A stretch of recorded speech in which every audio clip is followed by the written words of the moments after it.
Foundation of education, the laws in the new normal education. The Basic Education Learning Continuity Plan or BELCP is consistent with the mandate of 1987 Constitution for the state to protect and promote the right of all citizens to quality education at all levels and to take appropriate steps to make education accessible to all.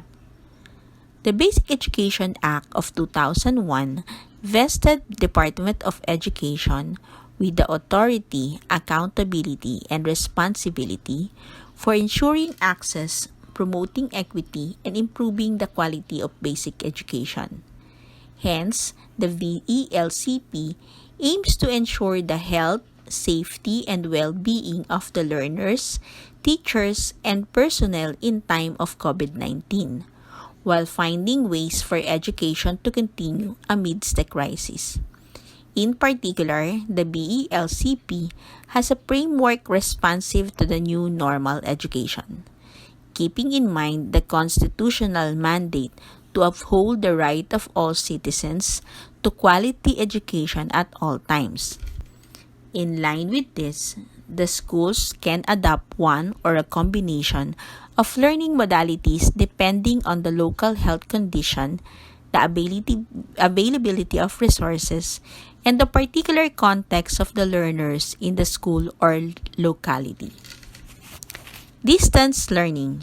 This refers to a modality where learning takes place between the teacher and the learners who are geographically remote from each other during instruction. This modality has three types, namely modular distance learning, online distance learning, and television or radio-based instruction. This is most viable for independent learners and learners supported by periodic supervision of parents and guardians. Education is not going to be the same as education during years ago or during this time. It's going to change, and the change has already started. We already recognize the signals and we see the increase of role of science and technology.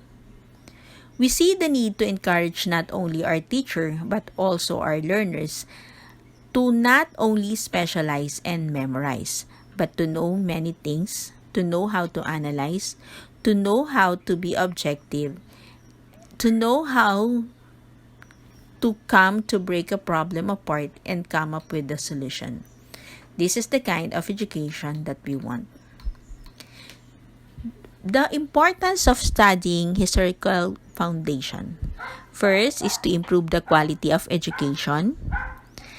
The study of the past education experience has many lessons that can be used to improve the present educational theory and practice. We cannot adopt their successes and to avoid their mistake in attempting to improve our education. Number 2 is to strengthen the professional competence of the teacher. Number 3, to understand our own educational system. And number 4, to satisfy intellectual curiosity. The DepEd memo regarding K-12. The Kinder Education Act of 2012 was passed into law, making kindergarten mandatory to all learners, with implementing rules and regulation found in Division Order No. 32, Series of 2012. The Enhanced Basic Education Act of 2014 was passed into law, adding 2 years of senior high school to broaden the goals of high school education for college preparation, vocational and technical career opportunities, as well as creative arts, sports, entrepreneurship, and employment.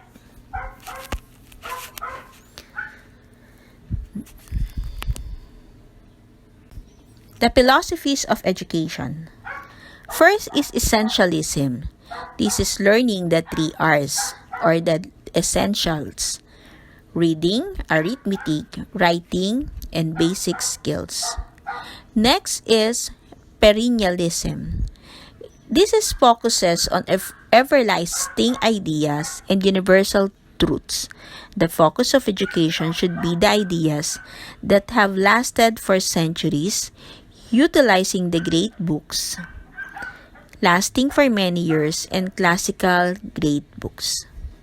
Next is the progressivism. How does the student progress, gain, learn, or improve? In progressivism, it measures the change in learning that can be seen, observed, measurable, and can be validated. It involves then allow the student to learn through other students. Questions are the key to learning. If the students are asked questions, they are thinking.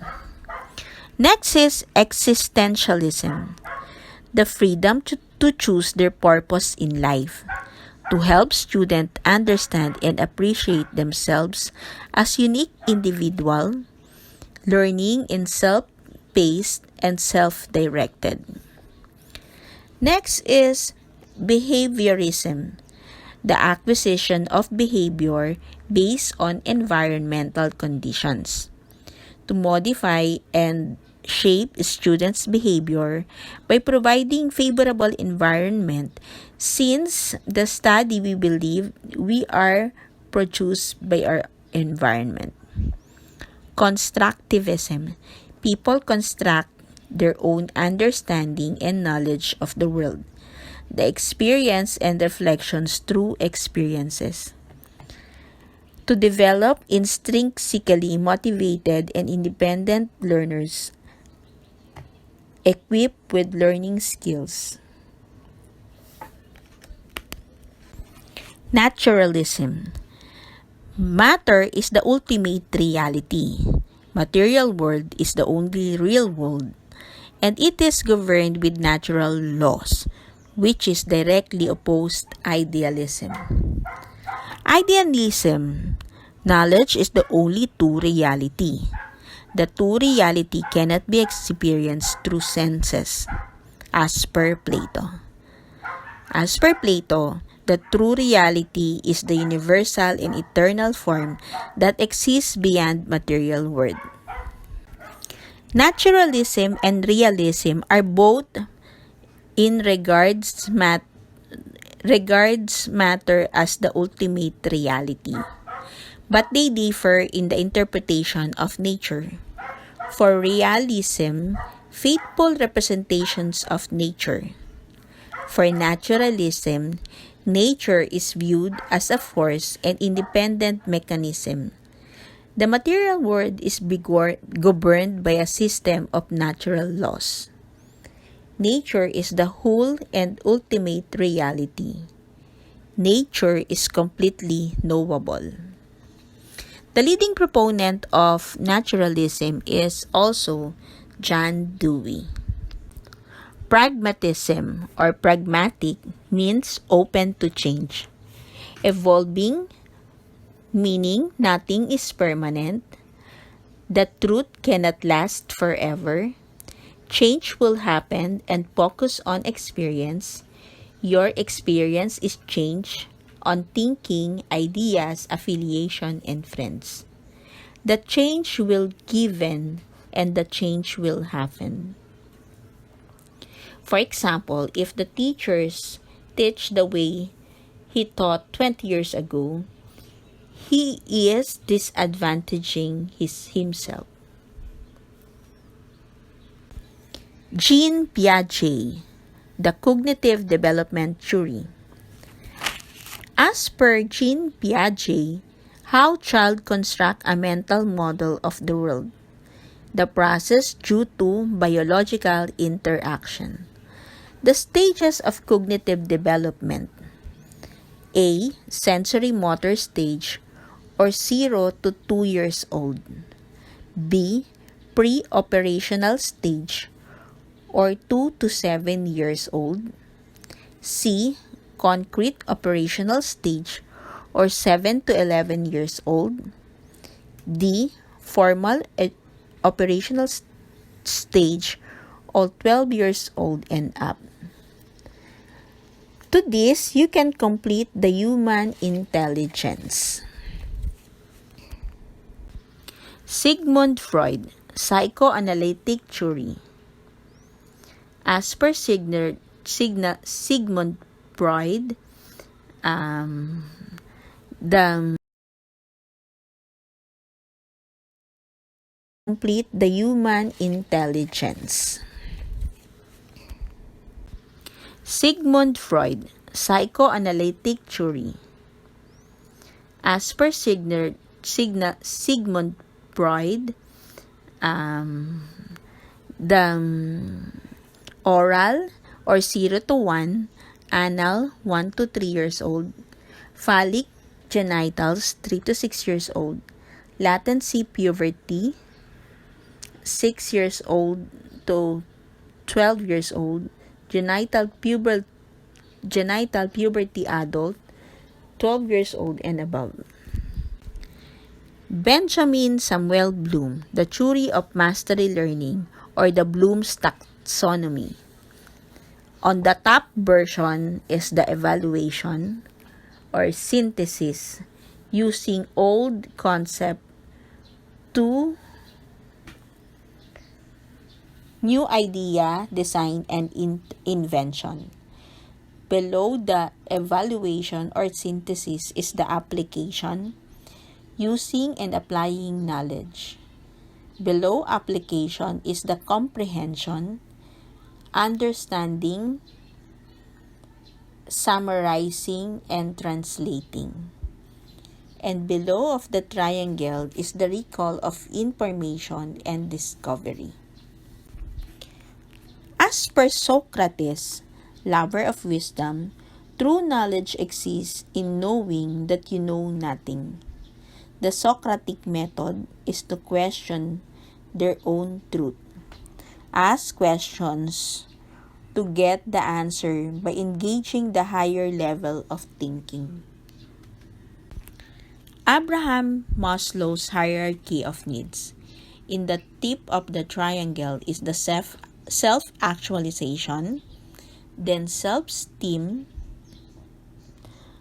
from achievement or reputation, then love and belongings, being part of the group, safety needs or the instability, and on top and below the triangle is the physiological needs, the water, food, clothing, shelter.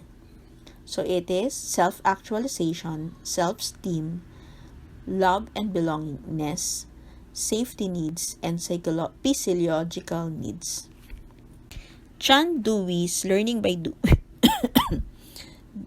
John Dewey learning by doing or experiential learning. It should have discussion based on arguments and debates, interactive, that underlines learning, and interdisciplinary, the connections of different subjects into one. Education is not the preparation for life, but education is the life itself. What is the difference between traditional and modern philosophies of education? The traditional education is a customary or conventional education to pass values, manners, skills, and social practices to the next generation, which is necessary for their survival.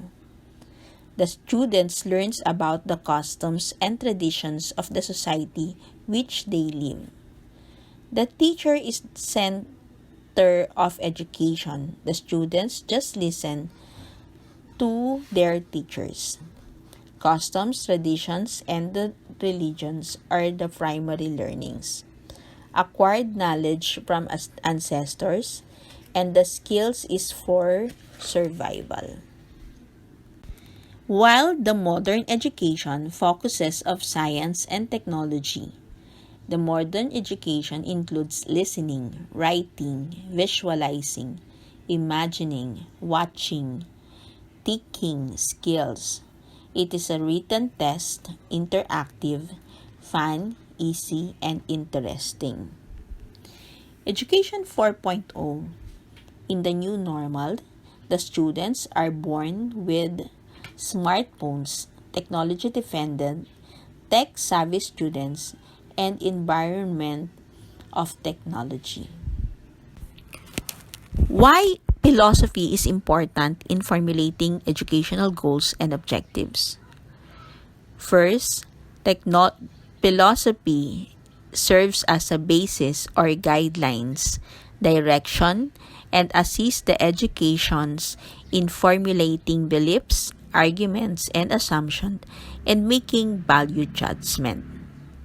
It allows you to see whether your goals are you actually want and whether the methods of achieving these goals are aligned with the goal. Primitive education.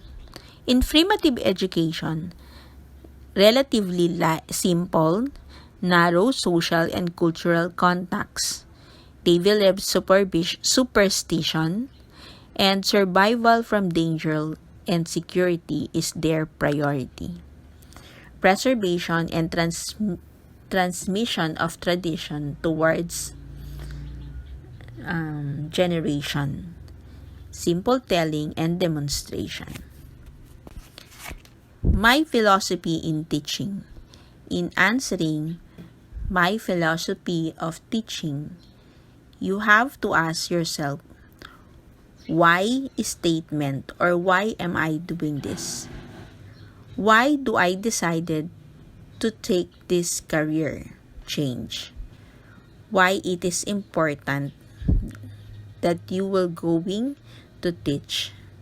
Answers door the 3 why, and you will have your own philosophy of education.